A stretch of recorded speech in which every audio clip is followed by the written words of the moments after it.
Dear respected members of the media, today I'm standing in front of you with a very heavy heart. I'm here in front of you because I believe the tyrant government of Bangladesh is basically setting the stage to judicially murder my father, Mutiur Rahman Nizami. These are not just the word of a broken-hearted son. Most legal experts agree with that. International human rights organizations who have said that my father and the others targeted by the so-called International Crimes Tribunal are victims of brazen plot by the Prime Minister of Bangladesh and her party to remain in power. My father and his colleagues are not war criminals. They are political pawns targeted to obliterate political opposition before next year's scheduled election. My father has a long, illustrious career that stretches back half a century. Never before were allegations made, never before were charges brought against him. And members of legitimate political parties became an electoral threat to government of Prime Minister Sheikh Hasina. It was only then the charges started to flying in.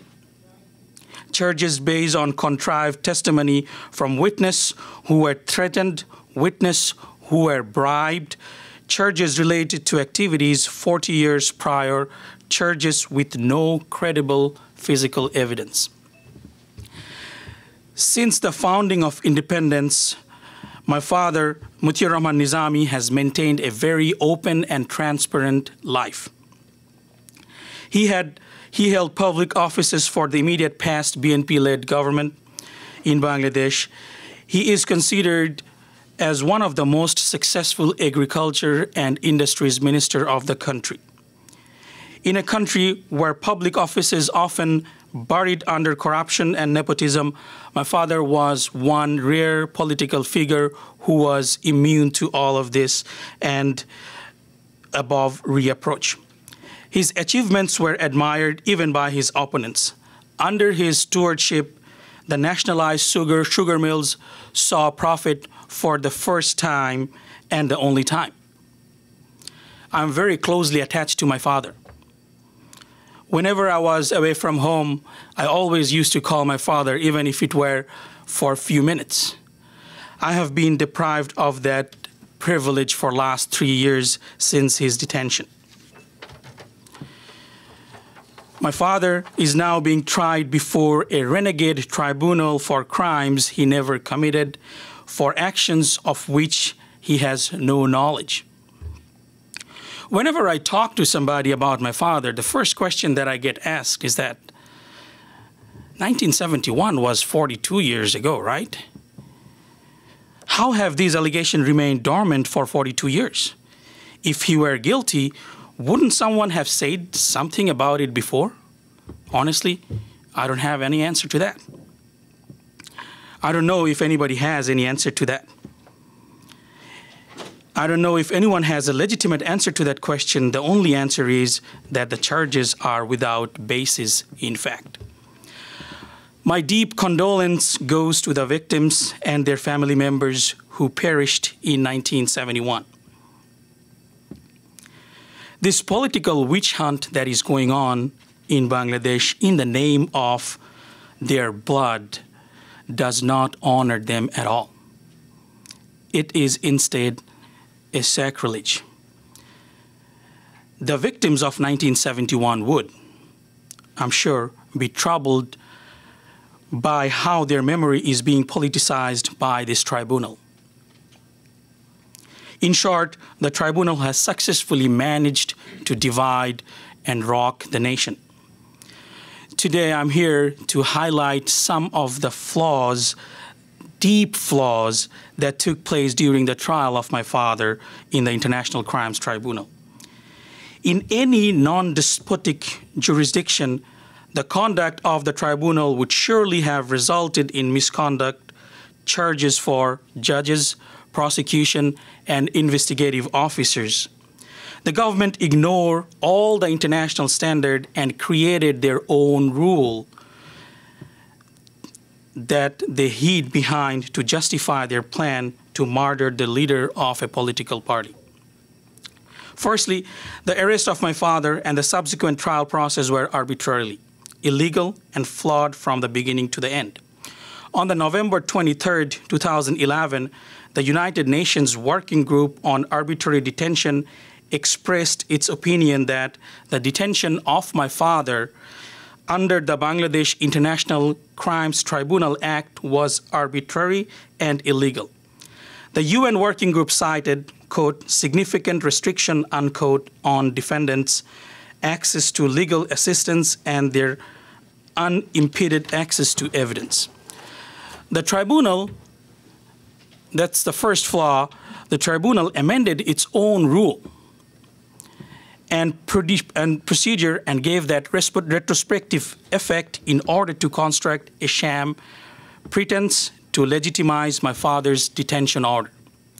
Secondly, the biggest scandal, you all know of it in the history of Bangladesh judiciary, namely the Skype scandal revealed in Economist magazine, the Wall Street Journal, and other respected international publications, showed that the charges, the verdict, and the death sentence were written before a single word of testimony was presented in the court. All of this was at the direction of the highest officials of the government. The puppet masters running this trial invented a charge to be framed against my father despite the fact that the investigation officer did not bring the allegation at all in his investigative report. In order to substantiate the charge, the investigative officer illegally reopened his investigation after it was officially completed and the trial commenced. Further evidence and witness lists were submitted by prosecution even before the case was closed. Third one, the right of the accused to defend his case was substantially curtailed by the tribunal. The prosecution was given 22 long months for investigation. However, the defense was given only 3 weeks for their preparation. The prosecution was directed by the government-paid attorneys in Brussels and England. An internationally respected attorney was barred from appearing in the court in defense of my father. He was even barred from even entering the country. Furthermore, the prosecution was allowed to submit the list of 104 witnesses. Initially, they submitted a list of 65, then they further submitted a list of 6, and again, they submitted a list of 28. Finally, they again submitted a list of 5 additional, so that all adds up as 104. The tribunal did not limit the number of prosecution witnesses at all. However, for the defense, the number was only 4. The prosecution took 14 months to adduce prosecution witness. However, the defense has been given only 13 days for adducing their witness. On 13th November 2013, the tribunal closed the case without giving defense the chance to close their argument. Later, upon an application of the defense, the tribunal allowed the defense to submit their argument within 2.5 days, but allowed the prosecution again to rebut a complete day. The prosecution tendered a new document in the rebuttal. The defense was not allowed to respond to that at all. Let me make it clear what happened or what my father did in 1971 during the independence period. My father was a prominent student leader in 1971. He was the president of All Pakistan Islami Chhatra Sangho Jamiyat-e-Talaba at that time. His daily activities were recounted in the print media and in the police reports wherever he went in 1971. It was reported in the newspaper, and you could also find it from the police report because he was a known political figure at that time. The prosecution's allegation that my father physically participated in the atrocities that occurred in our home district, Pabna, is implausible because if you go through the newspaper reports and the police report, you'll not find a single time that he was in the district of Pabna. But all the atrocities committed during that time in Pabna, my father was held responsible for that in the court. Witness intimidation and interference is the constant recurring theme of this tribunal. As many as 5 listed witnesses claimed on camera that they were forced, offered bribe, and in some cases tortured to give false testimony against my father. One of the witnesses in particular, namely Advocate Shamsul Haq Nannu, in a secretly filmed video stated that government officials, including the Prime Minister Sheikh Hasina and the State Minister and the DGFI, the Secret Service, forced him to testify against my father. He also claimed that he will receive 14 crore taka, which is equivalent to 140 million taka, and if you convert that in US currency, that's $2 million. So this amount was promised to be given to Shamsul Haq Nannu as a loan if he testifies. The video was allegedly filmed on 31st May and 10th July 2012 before his disposition in the tribunal on the 20th June 2013. John is going to shed some more light on it during his statement. However, the video was published on 18 September 2013. Mr. Nannu, in a press conference held in the prosecution office on the 21st September 2013, denied that he was the person that was secretly videotaped. The defense filed an application before the tribunal asking to recall Mr. Nannu to allow cross-examination regarding his videotaped statement. And like everything else, the defense were not given that opportunity. The defense annexed with that application the photocopy of Nannu's passport, his picture in the voter ID, and his picture in his advocacy directory. The tribunal rejected the application with the observation that, quote, it is apparently found from the application that prosecution witness number 11 allegedly has made contradictory statement before different media, and as such, those subsequent statements are not fit for taking cognizance of it. Accordingly, the prayer of recalling prosecution witness number 11, Shamsul Haq Nannu, is rejected. So just like that, recalling of this witness was rejected. Subsequently, the video of Mr. Nannu's press conference in the prosecution office and the alleged secret video were sent to an independent expert who has no affiliation with anybody. Independent. They don't know anything about what is going on in the tribunal for voice analysis. That revealed that the person in the press conference and the person in the video is the same person. The analysis shows that Mr. Nannu was telling the truth when he stated that his testimony was false. When he was threatened and bribed, the analysis further shows that his denials were not believable. And again, John is going to shed some more light on that. I would like to finish with a personal message. I know my father is a very brave man. If yet, he has little chance of overturning a corrupt and compromised legal process by himself. If the international community does not intervene, he will be killed.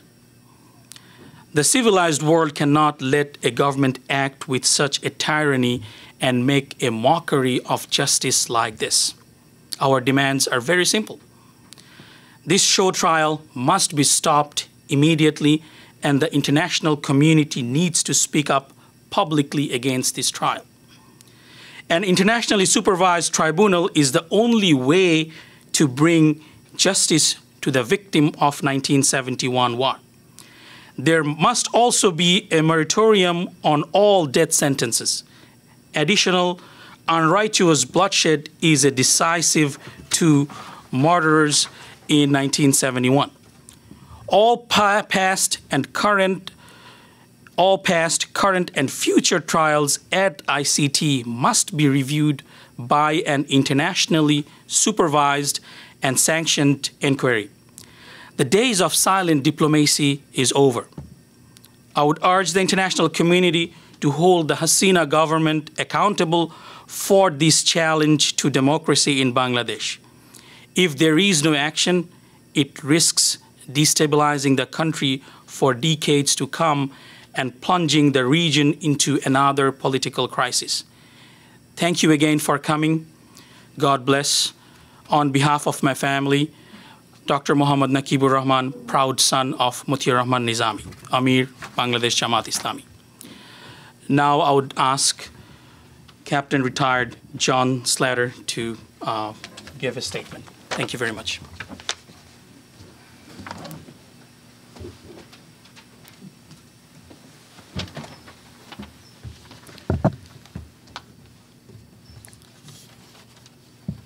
Good morning. I was asked to appear at this press conference to go over some of the findings of the work that I conducted regarding the videos with Mr. Nanu. In August of this year, I was contacted by an independent party and asked to take a look at the videos, conduct a voice analysis and a voice stress analysis examination on all the videos. The videos that were submitted to me with okay.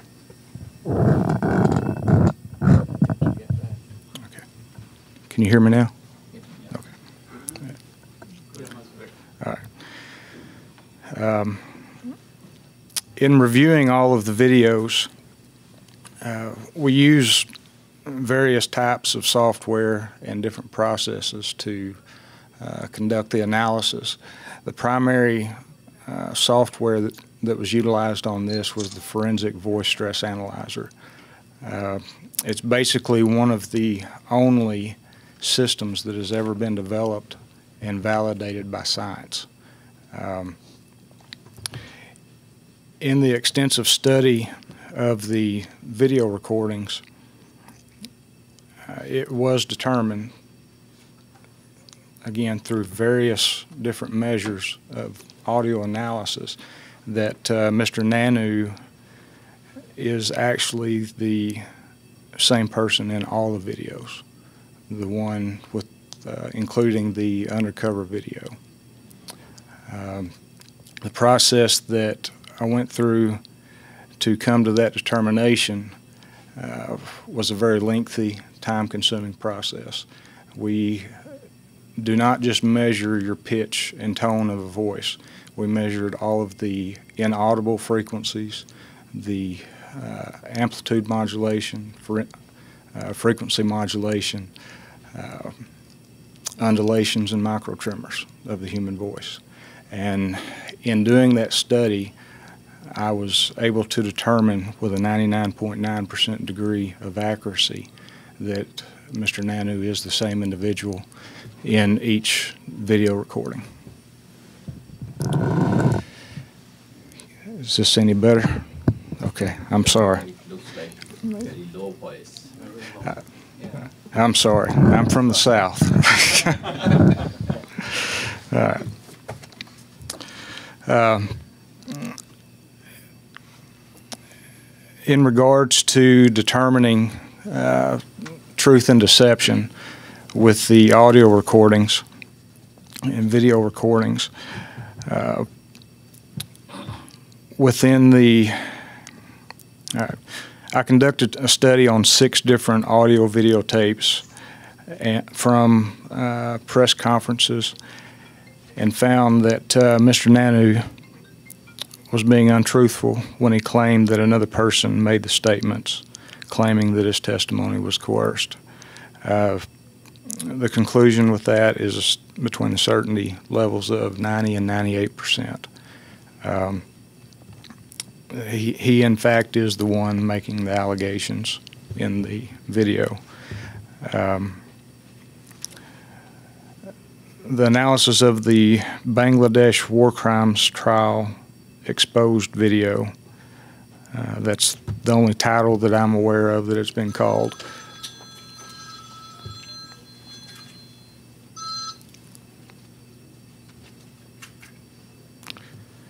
You have to bear with me on some of the pronunciation of the names that I'm about to use.